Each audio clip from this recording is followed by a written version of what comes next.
In 1994, the Walt Disney Company came out with the movie The Lion King, and one of the great songs in that is called The Circle of Life.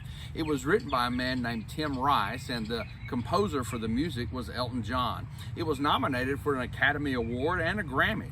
And as we think about the circle of life and the message that's a little bit in the title of that song, the Lord talks about a circle of life, a cycle of life, if you will, in Genesis chapter 8. In fact, there he says, after the flood, while the earth remains, seed time and harvest, cold and heat, winter and summer, and day and night shall not cease.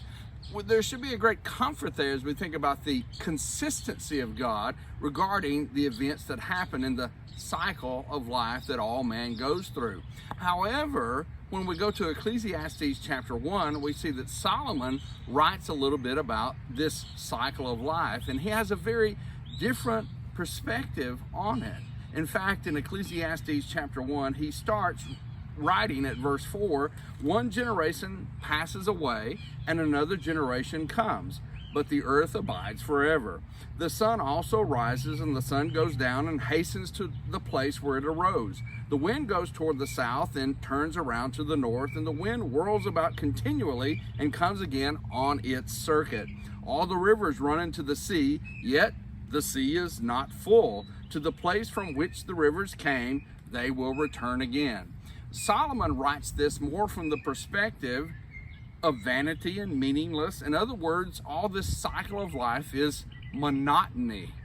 And we can view the cycle of life from two different perspectives. One is we can be blessed and thankful for the consistency of God, or we can view it as a loop after loop after loop cycle, and we can be bored by the monotony of everything.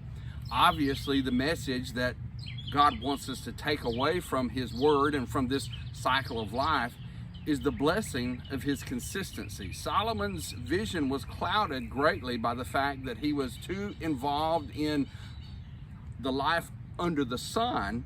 He saw it all as meaningless, yet we must see the one who lives beyond the sun created this cycle to bless us.